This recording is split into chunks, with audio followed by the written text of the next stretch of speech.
குறுக்க பேசுனதெல்லாம் தாங்கிக்கிட்டு, நான் பேசுனதெல்லாம் அதோட நான் பேசுனதெல்லாம் தாங்கிட்டு, அந்த பொறுமை இருக்காருல்ல, அவர் பொறுமை பேரரசு. ஓகே என்பது பத்திரகாளி அம்மனுடைய பால் என்று சொல்லுவார்கள். ஆமா, பத்திரகாளி அம்மனுடைய பால் அது என்று சொல்லுவார்கள். இப்படிதான் எங்க குடும்பத்துல எல்லாம் நாங்க 11 இலையும் நாங்க அப்படி வணங்குறாங்களாம் சாப்பிட்டு உடம்பு வளர்த்திருக்கோம். ஆனால் இந்த பனை வெள்ளத்தை கலப்படம் இல்லாம வாங்க வேண்டும் என்று சொன்னா யோசிக்க முடியாத ஒரு அற்புதமான கற்பனை. அங்கதான் என் மனச முதல்ல அவர் தச்சது. உங்க வெள்ளி கொலுசெலி வீதியில் கேட்டால் அத்தனை ஜன்னலும் திறக்கும், நீ சிரிக்கும் போது பௌர்ணமி நிலவு அத்தனை திசையிலும் உதிக்கும், நீ மல்லிகை பூவை சூடிக்கொண்டால் ரோஜாவுக்கு காய்ச்சல் வரும், பட்டு புடவையை கட்டி கொண்டால் பட்டு பூச்சிகள் மோட்சம் பெறும். ரொம்ப அற்புதமான, அதாவது நான் நிறைய நேரத்தில் அவருடைய வரிகளை கொஞ்ச நேரம் எடுத்துக்கிறேன் தப்பாட்டி.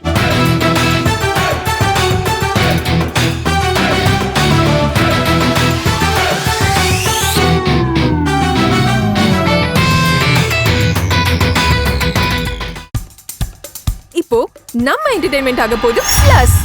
என்னது 5+ OTTs, 800+ பிளாக்பஸ்டர் மூவிஸ், அதுவும் 1+, 2+, 3+ மல்டிப்ளஸ் லாங்குவேஜஸ்லயா? Exclusive movies, brand new web series, இன்ட்ரெஸ்டிங்கான ஷார்ட் மூவிஸ். வாவ், இதுல இவ்ளோ பிளஸ் இருக்கா? இதுல இருக்க ஒரே ஒரு மைனஸ், அதுவும் நமக்கு பிளஸ் தான். மத்த எல்லா OTT-ய விட மைனஸ் பிரைஸ் இல்ல, அதுவும் ஒரு நாளுக்கு ₹1 தான்.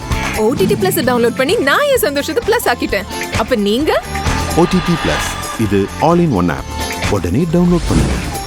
OTT Plus, இதுல எல்லாமே பிளஸ். அதுல பாட்டுல பல வரிகளை நாங்க ரசிச்சிருக்கோம். ஆனா ஒரு வரியில எங்க பேரரசு சொல்லி கல்வி பேரரசு எழுதுறாங்க, பனை வெள்ளம் வியாபாரிகள் ஒரு கலப்படம் ஏற்படுகிறது சொல்றாங்க. அந்த வரியில ஒரு இடம் இருக்கிறது. ஆனால் வியாபாரிகள் கலப்படம் செய்வதல்ல, அதற்கு நீங்க சட்டமே இருக்கு. நீங்க அண்ணன் சொல்ற நீங்களா முடிவெடுக்கணும். எண்ணெய் கலப்படம் இல்லாத எண்ணெய் யாராவது சாப்பிடுறீங்களா? இப்ப யாராவது வந்திருக்கிறவங்க கலப்படம் இல்லாத எண்ணெய் யாராவது சாப்பிடுறீங்களா? ஒரு முறை ஒரு ஊடகத்திலேயே செய்தியாளர் என்னுடைய கேள்வி கேட்கிறாங்க, ரஷ்யாவில் போர் இருக்கு, பாமாயிலும் சன்ஃபிளவர் ஆயிலும் விலை கூடி இருக்கு, ஏன் தேங்காய் எண்ணெய் விலை கூடுதுன்னு கேட்டாங்க. நான் ஒரே பதில் சொன்னேன், பாமாயில் விலை கூடினால் தேங்காய் எண்ணெய் விலை கூடும், கடல் எண்ணெய் விலையும் கூட்டின்னு சொன்னேன். அப்புறம் என்ன அர்த்தம்? பாமாயில கலந்தாதான் தேங்காய் எண்ணெய், பாமாயில கலந்தாதான் கடல் எண்ணெய். சட்டம் சொல்லுதுங்க, ஈப்போட இனிப்பை கலந்து கொள்ளலாம். அதனாலதான் நாங்கெல்லாம் பணவெல்லாம் சாப்பிடுறதுக்கு இப்ப உண்மையிலே நாங்கெல்லாம் சென்னையில ஊர்ல பணவெல்லாம் வாங்கினா கரெக்டா ஒரு ஆள்கிட்ட சொல்லி 1 கிலோ 320 கொடுத்து வாங்குறோம். எவ்வளவு? ஆனா நம்ம ஆட்கள் என்ன செய்யறாங்கன்னா பணவெல்லாம் 160 போட்டு விற்பான். அது பனை வெல்லம் அல்ல, சர்க்கரையோடு கலந்துதான் பணவெல்லாம். சில ஊர்கள்ல பாத்தீங்கன்னா தேன்கூடு, தேன் எல்லாம் சுத்தமா இருக்குன்னு நினைப்போம். ஆனா தேன்கூடு வளர்க்கிறவங்க வீட்டுல சக்கரை மூடை இருக்கும். பாத்திருக்கீங்களா நீங்க? சக்கரை மூடை கொட்டி வச்சிருவாங்க. அந்த எடுத்து தேன் எடுத்து விரைவாக தேன் தரும். அது உடம்புக்கு உகுந்ததில்லை. எங்க ஊர்ல எல்லாம் நாட்டு உடம்பு இருக்கும், நாட்டு உடை, அதுல உடமணின்னு இருக்கும். அந்த நாட்டு தழுவையும் உடமணியையும் நம்ம ஆடு சாப்பிடும், வெள்ளாடு. அந்த வெள்ளாட்டு இறைச்சி நம்ம சாப்பிடுவோம். இன்னைக்கு சாப்பிட்டீங்கன்னா நாளை வரை அந்த வாசம் கையில் இருக்கும். இப்ப இருக்கா? இருக்க. ஒவ்வொரு விஷயத்தையும் இந்த பனைமரத்தை நம்ம சொல்லலாம். உண்மையிலேயே நான் ராஜேந்திரன் அவர்கள் இந்த நிகழ்ச்சியை அழைச்சாங்க மகேஸ்வரன் மூலமா. நாங்க சினிமா துறைக்கு எங்களை அழைக்கிறீங்கன்னு கூட நான் கேட்டது உண்டு. இப்ப அருமை சகோதரி அம்மா வடிவிக்கரசு அம்மா சொன்னாங்க, நாங்க வந்திருக்கிறோம் எப்படியாவது விலை வித்துருவோம்னு சொல்லியிருக்காங்க. ஏன்னா அவங்கள பார்த்தாலாம் எங்களுக்கு முதல் மரியாதை ஞாபகம் தான் வரும். ஏன்னா ஒரு அற்புதமான நடிகை. நீங்க பல படங்களை நாங்க பார்த்திருக்கிறோம். அவங்க நடிப்பு என்பது மறக்க முடியாத வடிவுக்கரசியா இருப்பாங்க. அது ஒவ்வொரு திரை நட்சத்திரங்களும் நீங்க குறிப்பிட்டாங்க. பனை மரத்தை நாங்க அனுபவிச்சு சொல்றோம், அவங்க அனுபவிக்காம சொல்லி இருக்கிறாங்க. அந்த பதநீர் குடிச்சு, நான்லாம் பதநீர் குடிச்ச உடம்பு. ஏன்னா பதநீர் நாங்க ஏன் குடிச்சோம்னா பசி அடக்குவதற்காக குடிச்சோம். நாங்க 3 வேளையும் பயணி குடிச்சிருப்போம், 3 வேளையும் சாப்பிட மாட்டோம், பயணி குடிச்சிருப்போம். ஆனா அதன் பிறகுதான் தெரியுது 120 உப்பு மூடைய நான் தோல்ல சுமந்திருக்கேன். 120 கிலோ உப்பு மூடை, அன்றைக்கு வெயிட் ஒரு மூடைன்னு சொன்னா 120 கிலோ. அது தோல்ல சுமந்திருக்கும். அதுக்கு பலம் கொடுத்தது யாரு? பதநீர். நல்லா புரிஞ்சுக்கிடுங்க. 17 தான் என்னுடைய உடம்புக்கும் எலும்புக்கும் தசைக்கும் வலு கொடுத்திருக்கிறார். இன்னைக்கு பிள்ளைகள்லாம் 25 கிலோ மூடம்பாங்க. என்னடா ஒரு மூடையே 25 கிலோ தான், அவங்க தூக்க சக்தி இல்லை. அந்த அளவிற்கு இன்று பாத்தீங்கன்னா தமிழகம் முழுவதும் வேலை வாய்ப்பு இல்லைன்னு சொல்லுவாங்க. ஆனா வேலை வாய்ப்பு நிறைய இருக்கிறது. ஒரு கட்டத்தில் என்னை கூட விக்ரமராஜா அவர்களை கேட்க மாட்டாரா, வட இந்தியர்களுக்கு வேலை தருகிறார்களே என்று சொல்லுதான் குற்றச்சாட்டு சொன்னார்கள். நான் இப்பவும் சொல்றேன், எல்லாரும் அமர்ந்திருக்கிறீங்க.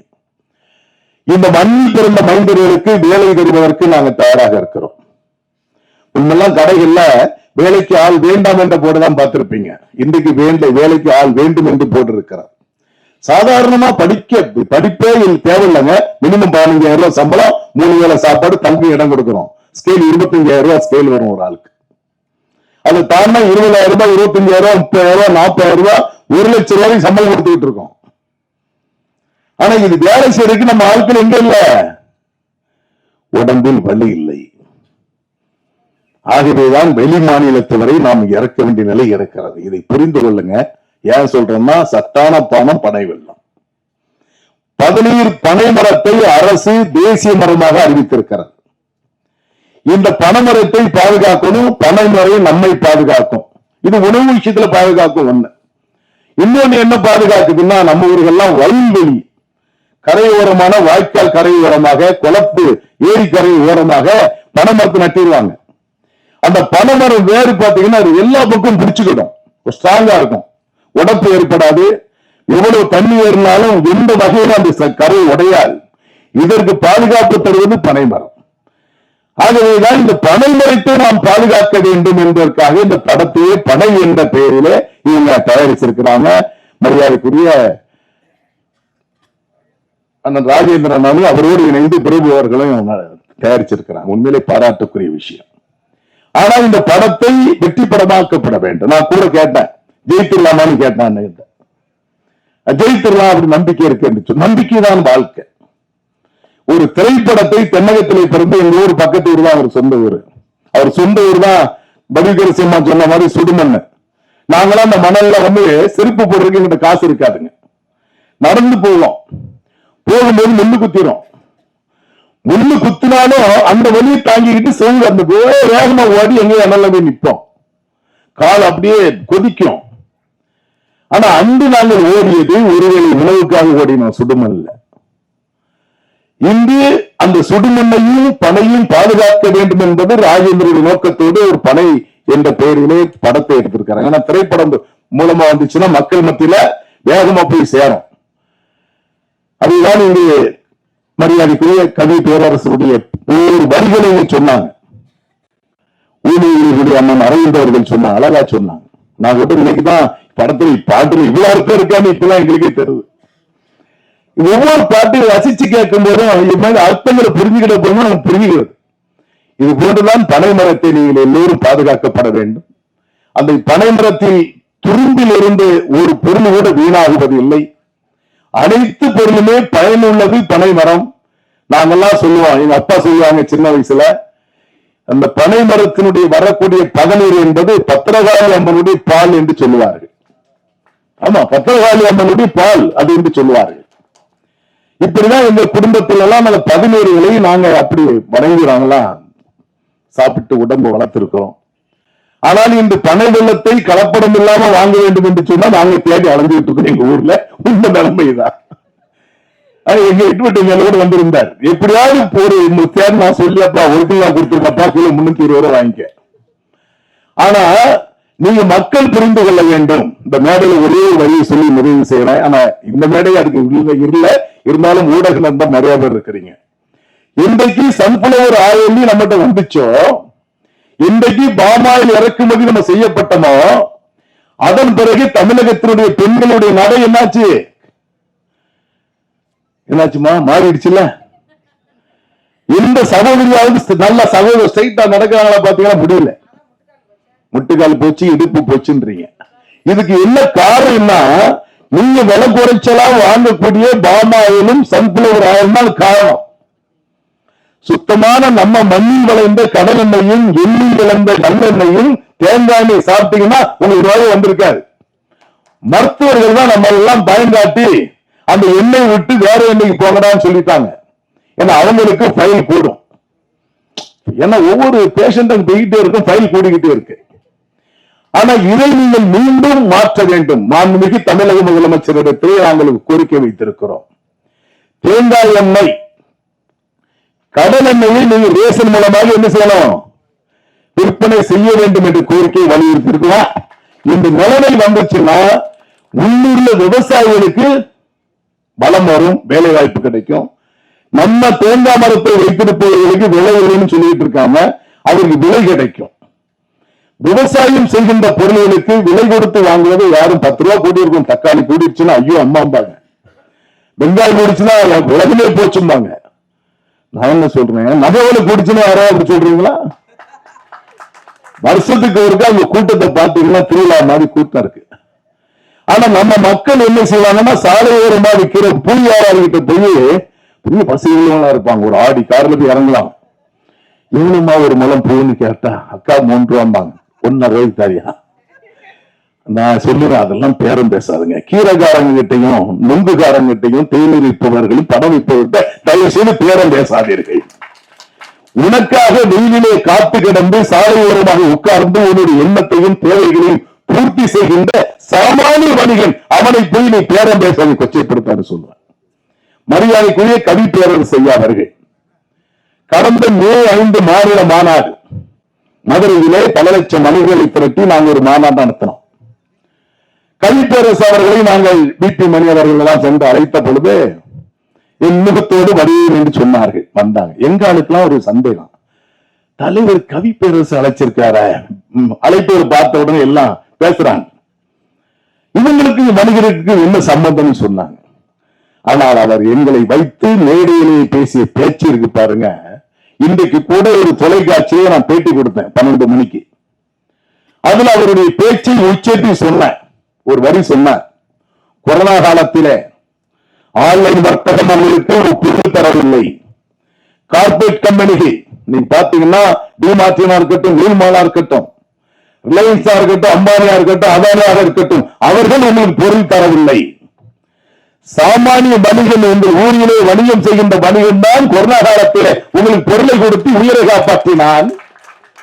அவன் வெறும் பொருளை மட்டும் விற்பனை செய்யவில்லை, பாசத்தையும் சேர்த்து தந்தான். அவன் தான் கையை தட்டிட்டு சொன்னார், அவன் தான் என் சித்தப்பன் மைத்துனர் உன் வியாபாரி என்று சொன்ன பெருமையை தந்தார்கள். இப்ப மாநாடு முடிந்தபோது எங்க ஆளுங்களாம் சொல்றாங்க, சரியான ஆளை செலக்ட் பண்ணிட்டீங்க தலைவா. ஆமா, அந்த மேலே கவி பேரரசு ஹைலைட் நம்ம வந்தது பெரிய சிறப்புன்னு சொன்னாங்க.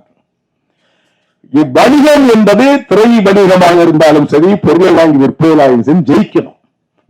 வெளிநாடு நான் காலையில் கூட ஒரு நண்பர் என்னோட உடற்பயிற்சி செய்கின்ற டைரக்டர் பேசின, நிறைய கேரளா மொழி படம் தெலுங்கு படமா நிறைய வந்துகிட்டு நம்ம படமே வரலன்னு சொன்னேன். சில நேரங்கள் அப்படி வராதுன்னு சொன்னாங்க. பேரரசன் அப்படி கேட்டேன். ஆனால் இந்த பனை படம் கட்டாயமாக வெற்றி பெற வேண்டும். வெற்றி பெற நம்ம என்ன செய்யணும், எல்லா சினிமாவும் வீட்டுல பாத்துருவோம். ஆனா இது தியேட்டர்ல போய் பார்க்கணும். நீ வீட்டுல பாக்குறதுக்கு முன்னாடி தியேட்டர்ல போய் பார்க்கணும். உங்க நண்பர்கள் அழைச்சிட்டு போகணும். தமிழ்நாடு வணிக சங்க பேரமைப்பும் இந்த படம் வெற்றி பெறுவதற்கு உறுதுணையாக இருக்கும், பயணம் தரும் என்பதை சொல்லி இந்த நிகழ்ச்சியில் எங்களையும் அழைத்து கௌரவப்படுத்திய ராஜேந்திரன் இந்த படக்குழுவினர் டீம் ஒர்க், இது எல்லாமே ஒரு எடிட்டிங் இசை டீம் ஒர்க், ஒரு டீம் ஒர்க் தான் ஜெயிக்கும். நல்ல டீம் அமைஞ்சிருக்கிறாங்க. நடிகையில இருந்து நடிகர் வரை இன்முகத்தோடு அற்புதமா டீம் அமைஞ்சிருக்கிறாங்க. இந்த டீம் எடுத்த முயற்சி கட்டாயமாக வெற்றி பெறும். எல்லாவல்ல இறைவன் இதுக்கு துணை இருப்பார். உங்களுக்கு தமிழ்நாடு வணிக சங்க பேரமைப்பும் துணை இருக்கும் என்பதை சொல்லி நான் வாய்ப்பு நன்றி அமைகிறேன். நன்றி, வணக்கம். அனைவருக்கும் வணக்கம். நான் இங்க பேசுறதுக்காக நான் வரல, கவி பேரரசோட பேச்சை கேட்கறதுக்காக நான் வந்திருக்கிறேன். நான் அவர் பேச, அவருடைய பேச்சு, அவர் உரையாடலை, அவருடைய கவிதையை நேர கேட்கிறதே பெருமையான விஷயம். அந்த பெருமை தேடி நான் வந்திருக்கிறேன்.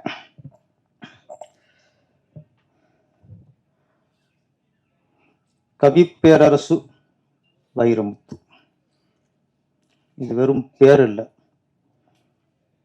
இது தமிழுக்கு கிடைத்த மிகப்பெரிய பெருமை. கவி பேரரசர் வந்து தமிழோட கௌரவம், தமிழுக்கு கிடைத்த தவ புதல்வன். அவர்கிட்ட உள்ள ஒரு சிறப்பு, நான் ஒரு விஷயத்தை நான் ஃபாலோ பண்ணுறேன், அதை கொஞ்சம் சொல்லிடணும். கோடிக்கணக்கில் ரசிகர்களை பெற்றுள்ள பெரிய நடிகர்கள், அவர்கிட்ட சில ஓப்பனிங் சாங் இருக்கும், அறிமுக பாடல். அந்த அறிமுக பாடல் வந்து அந்த ஹீரோ சம்மந்தப்பட்ட நிகழ்ச்சிகளிலோ இல்லை அவருடைய பிறந்த நாளிலோ, கிராமங்கள் கூட அவர் பிறந்த நாளில் கொண்டாடப்படும். அப்படி எல்லா இடங்களிலும் அவர் படங்கள் இடம்பெற்ற டூயட் பாடலாம் அவ்வளோ இருக்காது, அந்த அறிமுக பாடல் தான் இருக்கும். இப்போ உதாரணத்துக்கு சூப்பர் ஸ்டார் ரஜினிகாந்தோட அறிமுக பாடல்னா, இப்போ அண்ணாமலையில் வந்தேன்டா பால்காரன், பாட்ஷா ஆட்டோக்காரன், இந்த மாதிரி நிறைய பாடியப்பா. இந்த பாடல் அதிகமாக ஒளிபரப்பப்படும். இது திரையோடு மட்டும் போகாது. பெரிய கதாநாயகனோட அறிமுக பாடல் வந்து சினிமா தியேட்டரோட அந்த திரையோட போய்விடாது, அது மக்கள்கிட்ட போய் சேரும், ஒவ்வொரு நிகழ்ச்சியிலும் போய் சேரும்.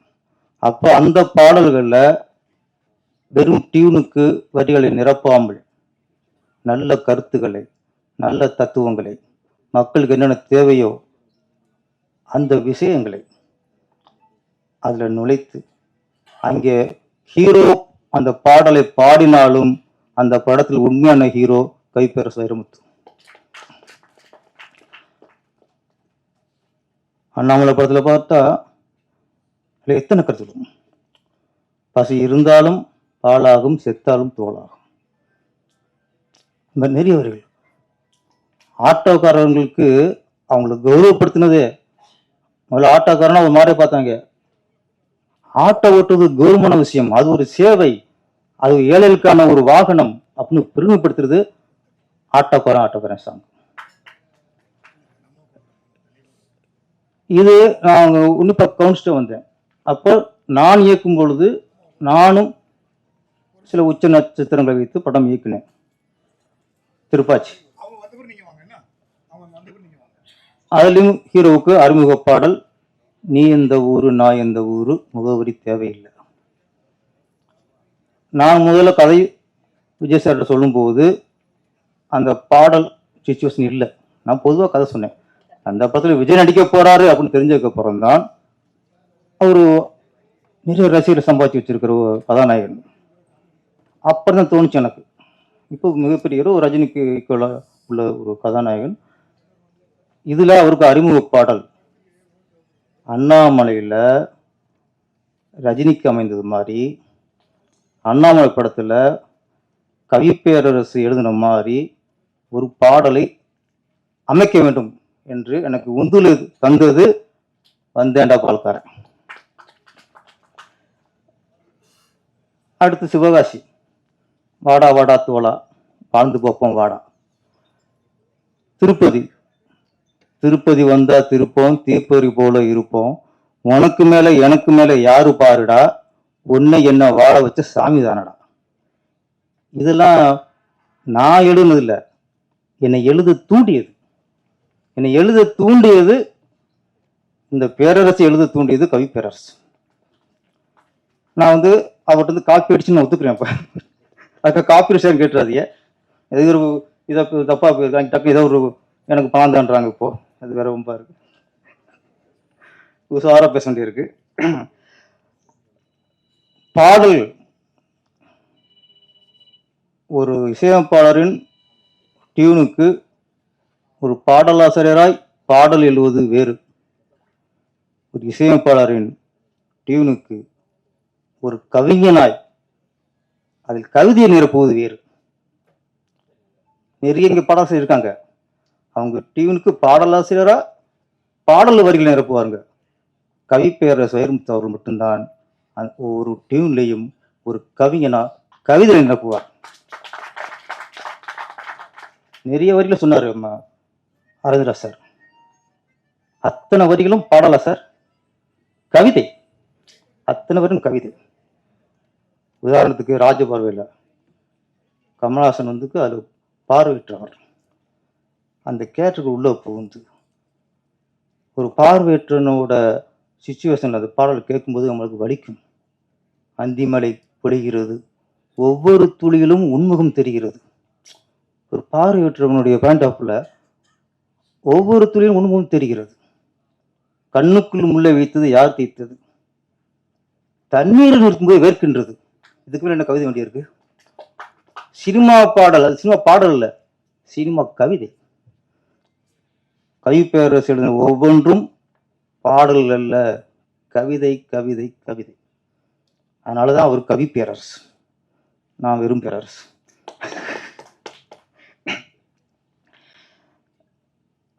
பனை,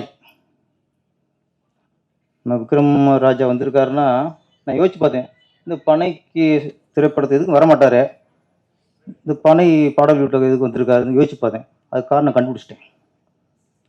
ஒரு காலத்தில் எங்கே பார்த்தாலும், இங்கேருந்து திருச்சி போகிறோம், தஞ்சாவூர் போகிறோம் வச்சுங்களேன், போகிற வழியெல்லாம் கும்பகோணம் டிகிரி காப்பின்னு இருக்கும், பார்த்துருக்கீங்களா? ஒவ்வொரு 5 கிலோமீட்டருக்கும் கும்பகோணம் டிகிரி காப்பி. வரும்போது அப்படித்தான், Kumbakonam degree coffee degree coffee. சென்னைக்குள்ள நிறைய இருந்துச்சு, இப்போ அதெல்லாம் காணோம். இப்போ என்ன இருக்குது? கருப்பட்டி காப்பி. அங்கேயும் தமிழ் சேர்த்துருச்சு. கும்பகோணம் டிகிரி காப்பிலாம் போயிட்டு இன்னைக்கு கருப்பட்டி காப்பின்னு எங்கே பார்த்தாலும் கருப்பட்டி காப்பி தான். கருப்பட்டி இனிப்புங்கிறாங்க, கருப்பட்டியில் பல வகை போடுறாங்க. அப்போ இன்னைக்கு பூரா அன்னைக்கு கருப்பட்டி காப்பிங்கிறது இன்னைக்கு ரொம்ப பிரபலமாக இருக்கு. அதை மேலும் பிரபலப்படுத்தணும். ஒரு வியாபார சங்க தலைவராக நம்ம வியாபாரத்தை உயர்த்தணும் அப்படின்னு நம்ம விக்ரமராஜா வந்திருக்காரு நினைக்கிறேன். அவருக்கு வாழ்த்துக்கள்.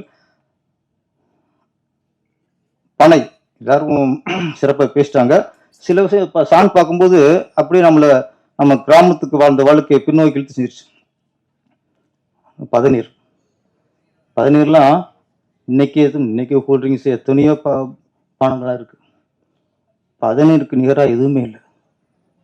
ஒரு வீட்டு வாசல்லையும் பதனி விற்கும்போது அந்த பனை ஓலையில் அந்த பதனியை ஊற்றுவான். அந்த பனை உள்ள வாசனத்தோடு அந்த பதனி கொடுப்போம் பாருங்க, அதுக்கு நிகர் உள்ள எந்த பணமும் இல்லை. அந்த நுங்கு வண்டி இன்னைக்கு பைக்கில் போகலாம், சைக்கிளில் போகலாம், காரில் போகலாம், என்னெல்லாம் போகலாம். அந்த நுங்கு வண்டியை ஊற்றிட்டு தெரிஞ்ச முடியாத காலகட்டம் அதுதாங்க உண்மை சந்தோஷமான காலகட்டம். அதுதான் வண்டி. அந்த வண்டி ஓட்டுற போது இன்னைக்கு எந்த கார் ஓட்டினாலும் சந்தோஷம் வர மாட்டேங்குது. பனைமரம் இளவட்ட கல்லும்பாங்க ஊரில். அது ஒரு இளமையான வயசில் அதை தூக்குறதுக்கு முயற்சி பண்ணுவாங்க, சிலர் தூக்குவாங்க. முதல் முறையில் சிவாஜி தூக்குறதை பார்த்துருப்போம். ஆனால் கிராமங்களில் பனைமரம் ஏறுவது இளைஞருக்கான ஒரு வெற்றியாக இருக்கும், அது ஒரு பெருமையாக இருக்கும். பனைமரம் அது வேறு, நான்லாம் ஏறியிருக்கேன், நெஞ்சை வச்சு வச்சு வச்சு ஏறுறது. அதுக்கப்புறம் சொல்லுவாங்க அந்த கொண்டக்கட்டை தாண்டதும்பாங்க. பனைமரத்துக்கு போயிட்டு அந்த இலைக்கு நடுவில் மேலே உட்காரணும், அதுதான் முழுசாக ஏறணும். தையா உட்காந்து தான் இதெல்லாம் வெட்டி கீழே சாய்க்க முடியும். நான் அவருடைய ஏறி மேலே உட்காந்துட்டேன், ஹைட்டு அப்படியே அடுத்து கீழே பார்க்குறேன், பனைமரம் ஒடிஞ்சிருமோன்னு தோணுது எனக்கு. ஆனால் தெரியாதனமா ஏறிட்டோமோ அப்படி மயக்கம் வர வருது. அப்புறம் ஒன்று உஷாராயிட்டேன், கீழே பார்க்கக்கூடாது, நொங்கு வேணாம் ஒன்று வேணாம் அப்படின்ட்டு அப்படியே மேலே வானத்தை பார்த்துட்டே கீழே இறங்கினேன். ஏன்னா அப்புறம் பனைமரம் ஏறுறதே அது ஒரு கவர்மெண்ட் நினைக்கிறது. அப்புறம் இன்னொரு இந்த பனை ஓலைக்கு அது ஒரு அதிசயம் இருக்குப்பா. கவிப்பேரரசு அவர்கள் ஜீன்ஸ் படத்தில் அதிசயத்தை பற்றி நிறைய இருந்தாங்க, ஒவ்வொரு அதிசயமாக இருந்தாங்க. எல்லாத்தையும் விட ஒரு அதிசயம் என்னன்னா பனை ஓலை தான். இந்த பனை ஓலையில் செய்த வீடு மேலே மண் சுவரில் பனை ஓலை இருக்கும், பனை ஓலையில் கூரை போட்டிருப்பாங்க. என்ன அதிசயம்னா வெயில் காலத்தில் அந்த வீட்டுக்குள்ளே படுத்தா அந்த பனை ஓலை வந்து குளிர்ச்சி தரும், வெக்கம் இருக்காது, வேர்க்காது. இன்னைக்கு இப்போ இந்த என்னதான் வசதியாக வீடு கட்டினாலும் வெயில் அதில் நொந்து சுண்ணாம்பு போயிடுது. ஏசிலாம் இன்னைக்கு மனசு இருக்க முடியாது. கூரை வீட்டுக்கு ஏசி பனை ஓலை. சரி, ஓகே, வெயில் காலத்துலாம் அப்படி இருக்கு. அப்போ மழை காலத்தில் இன்னும் குளிருமே? அதான் இல்லை. மழை காலத்தில் ஹீட்டை தரும், வெப்பத்தை கீழே இறக்கும், குளிராது. இப்போ நம்ம யூஸ் பண்ணுற ஏசிலாம் ஒன்லி கூலிங்கு மட்டும்தான் தரும். பனை ஓலை தான் வெப்பத்தையும் தரும், குளிர்ச்சியும் தரும். இது உலக அதிசயத்தனை. அந்த அதிசயத்தை தாங்கினதான் பனை மரம். பாடல் கவிப்பேரசு இந்த பனையை பற்றி எழுந்த பாடலில் சில வரியை படிக்கும் பகிர்ந்துச்சு. பனை மரம் இல்லை என்றால் பறவை எங்கே போயிருக்கும். அடுத்த வரி, பனை ஓலை இல்லை என்றால் தமிழ் அழிந்து போயிருக்கும். அப்போ பனை ஓலை இல்லைன்னா ஊவே சாமிநாத ஐயர் எதை பதிச்சிருப்பா, எதை தமிழை புதுப்பிச்சிருப்பாரு, அழிஞ்சு போயிருக்கும். சிலப்பதிகாரம் இருந்திருக்காது, திருவாசகம் இருந்திருக்காது, திருக்குறளும் இருந்திருக்காது, தமிழின் அடையாளமும் இருந்திருக்காது.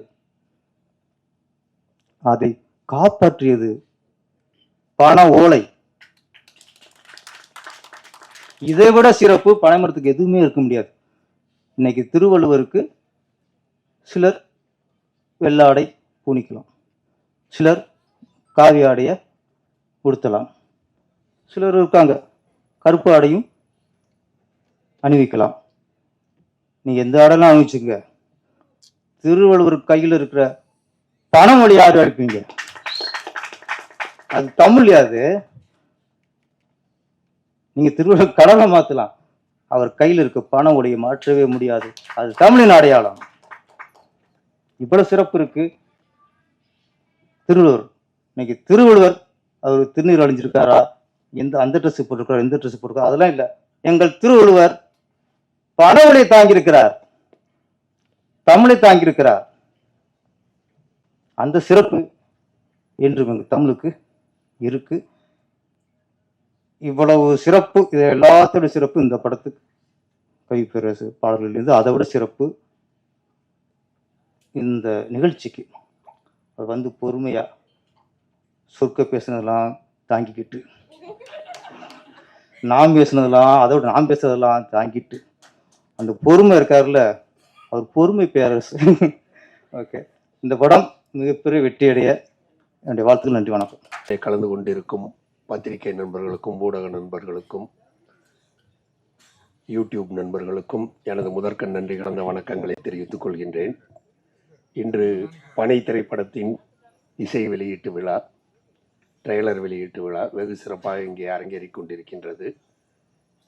கவிப்பேரரசு அவர்களின் வரிகளிலே பாடல் என்றாலே அதிலே நிச்சயமாக பெரிய சுவை இருக்கும், கருத்து இருக்கும், வெற்றியும் இருக்கும்.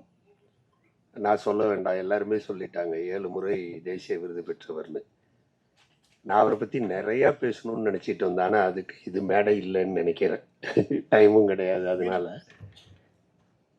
பேரரசு அவர்கள் ஒரு இந்த சந்தர்ப்பத்துக்காக எழுதின மாதிரியே ஒரு பாடல், தனிப்பட்ட பாடல் ஒன்று, அது கேட்ட எனக்கு நினைவு வந்து இந்த காலையில் இந்த இன்விடேஷனை பார்க்கும்போதே அருமையான ஒரு பாடல் எழுதியிருந்தார்கள். மரத்தை மனிதன் அழிக்கக்கூடாது என்பதை பற்றி ஒரு அற்புதமான ஒரு பாடல் எழுதியிருந்தார்கள்.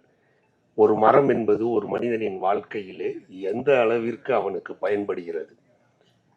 மனிதன் படுப்பது கட்டில், ஒன்று அவன் பிறந்தவுடன் ஆடுவது தொட்டில். ரொம்ப அற்புதமாக எழுதியிருந்தாங்க. அந்த பாட்டில் மறக்க முடியாத 2 கடைசி வரிகள், மனிதன் வாழ்க்கையிலே எல்லாமே மரம்தான் மரம்தான், அதை மனிதன் ஏனோ மறந்தான் மறந்தான் என்று எழுதியிருந்தார்கள். மறக்க முடியல அந்த வரியை. ஒரு மரத்தை பார்க்கும் போதே எனக்கு தோணும், ஐயா வச்சுட்டு இன்னைக்கு அதை சொல்லக்கூடிய சந்தர்ப்பம் கிடைச்சா உண்மையிலே நான் பெரிய பாக்கியமாக கருதுறேன். அதாவது கவிதைக்கு ஒரு புது மொழி தந்தவர் ஐயா அவர்கள். முதல்ல வந்து நீ மல்லிகை பூவை சூடிக்கொண்டால் ரோஜாவுக்கு காய்ச்சல் வரும்னாரு. இது யாருமே வந்து யோசிக்க முடியாத ஒரு அற்புதமான கற்பனை. அங்கதான் வந்து என் மனசை முதல்ல அவர் தச்சது. உங்க வெள்ளி கொலுசெலி வீதியில் கேட்டால் அத்தனை ஜன்னலும் திறக்கும், நீ சிரிக்கும் போது பௌர்ணமி நிலவு அத்தனை திசையிலும் உதிக்கும், நீ மல்லிகை பூவை சூடிக்கொண்டால் ரோஜாவுக்கு காய்ச்சல் வரும், பட்டுப்புடவையை கட்டி கொண்டால் பட்டுப்பூச்சிகள் மோட்சம் பெறும்னார். ரொம்ப அற்புதமான, அதாவது நான் நிறைய நேரத்தில் அவருடைய வரிகளை கொஞ்ச நேரம் எடுத்துக்கிறேன், தப்பா எடுத்துக்காதீங்க. அவரை பற்றி வியந்து இருக்கேன். அது இரவின் மீது வெள்ளை அடித்தால் விடியல் என்று அர்த்தம்னாரு. இதை யாராவது நம்ம யோசிச்சு கூட பார்க்க முடியாத ஒரு கற்பனை. இரவின் மீது வெள்ளை அடித்தால் அதற்கு விடியல் என்று அர்த்தம். அற்புதமான, அதாவது அவருடைய ஒவ்வொரு வரிகளையும் இதை மாதிரி சொல்லிட்டே போகலாம். எல்லாத்துக்கும் மேலே அவர் எழுதியிருந்த முதல் வரி, அதை வச்சு நான் ஒரு படத்தில் ஒரு பாடலே கூட எழுதினேன். அதாவது ஐயாவுக்கு மட்டும்தான் அந்த வரியோட தாத்பரியம் என்னங்கிறது புரியும். அவங்களுடைய துணைவியாரோட ஐயா காதலில் இருந்த காலம் அது. அதில் ஒரு அற்புதமான ஒரு வரி எழுதியிருந்தாங்க. அழகான ஒரு நேரத்தில் அவங்கள சந்திக்கும் போது நல்ல மழை பெய்யுது. 2 பேரும் கண்களால் தான் பேசிகிட்டு இருக்காங்க. அந்த காலகட்டம் தான் அது. இவரோட கைக்குட்டையை அவங்களுக்கு கொடுக்குறாங்க. அவங்க வாங்கி ஒத்திட்டு கைக்குட்டையை கொடுக்குறாங்க. பஸ் வருது, போய் ஏறிடுறாங்க நன்றின்னு சொல்லிட்டு. அந்த கைக்குட்டையை பார்த்த உடனே அவருக்கு தோணுந்தான், இந்த கைக்குட்டை உளராமல் இருக்க ஒரு உத்தி தெரியக்கூடாதான்னு. காயவே கூடாதான் என்னைக்கும், ஏன்னா அவங்க ஒத்தி கொடுத்தது. காயவே கூடாது, இந்த கைக்குட்டை உளராமல் இருக்க ஒரு உத்தி தெரியக்கூடாதான்னு. அது மாதிரி அவருடைய ஒன்றும் கள்ளிக்காட்டு இதிகாசம், கருவாச்சி காமெல்லாம் படித்து அழுகாத, அதாவது ஒரு புத்தகம் படிக்கும்போது, படம் பார்க்கும்போது சமயத்தில் நமக்கு கண்ணில் தண்ணி வரும். ஒரு புத்தகம் படிக்கும்போது கண்ணில் தண்ணி வர வைக்கிறதுனா அது கவிப்பேரரசு அவர்களால் தான் முடியும். அப்படி ஒரு அற்புதமான கவிஞர். அவரோடு இந்த மேதையை பகிர்ந்து கொள்ள எனக்கு மிகப்பெரிய சந்தோஷம். அடுத்து நம்ம வியாபாரிகளின் அரணாக விளங்கி கொண்டிருக்கும் திரு விக்ரமராஜா அவர்கள். அவர் எவ்வளவு ஒரு பெரிய மனிதர் என்பது நான் நிறைய நேரத்தில் அவரை சந்திச்சிருக்கேன். ஏன்னா வியாபாரிகளுக்கு அப்படி ஒரு சப்போர்ட்னா அவர் அப்படி ஒரு பாதுகாவலராக இருந்துகிட்டு இருக்காரு இன்னைக்கு வரைக்கும். நீங்கள் சொன்ன மாதிரியே உண்மையிலே அவர் இந்த படத்தை பரப்புறதுக்காகத்தான் இங்கே இந்த மேடையில் உட்காந்துருக்காரு. அதில் எந்த டவுட்டுமே கிடையாது.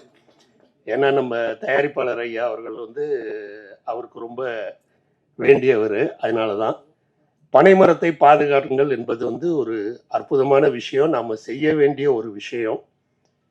அதை இந்த படத்தில் நீங்கள் கொண்டுகிட்டு வந்திருக்கிறது உண்மையிலே பாராட்ட வேண்டிய விஷயம். இதுக்கு அற்புதமான இசையமைத்திருக்கிறார் நமது மீரா லால் அவர்கள். ரொம்ப அற்புதமாக இசையமைச்சிருக்காங்க. படம் பார்க்கறதுக்கு, இதில் பார்க்கறதுக்கு ரொம்ப நல்லா இருக்குது. நிச்சயமாக படம் திரையிலையும் மிகப்பெரிய ஒரு வெற்றி படமாக அமைய வேண்டும் என்று என்னுடைய ஆசைகளை கூறி, இந்த படத்திலே பங்கு பெற்ற அத்தனை தொழில்நுட்ப கலைஞர்களுக்கும் எனது மனமார்ந்த வாழ்த்துக்களை கூறி, படம் மிகப்பெரிய வெற்றி அடையும் என்ற என்னுடைய ஆசையை மீண்டும் ஒரு முறை கூறி நன்றியோடு விடைபெறுகிறேன். நன்றி, வணக்கம். இப்போ உங்க என்டர்டெயின்மெண்ட் ஆக போகுது plus 5+ OTT, 800+ blockbuster movies, 1+, 2+, 3+, multi+ languages, exclusive movies, brand new web series, interesting ஆன short movies, இப்படி நிறைய பிளஸ். வெயிட், இதுல மைனஸ் ஒரு விஷயமும் இருக்கு. மத்த எல்லா ஓடிடிஸை விட மைனஸ் பிரைஸ்ல ஒரு நாளைக்கு ₹1 மட்டும்தான். உங்க சந்தோஷத்தை பிளஸ் பண்ண போற OTT பிளஸ் இப்ப உங்க கையில. உடனே டவுன்லோட் பண்ணுங்க. OTT பிளஸ், இது ஆல் இன் ஒன் ஆப். உடனே டவுன்லோட் பண்ணுங்க. என்டர்டெயின்மெண்ட் பிளஸ் பண்ணுங்க OTT பிளஸோட.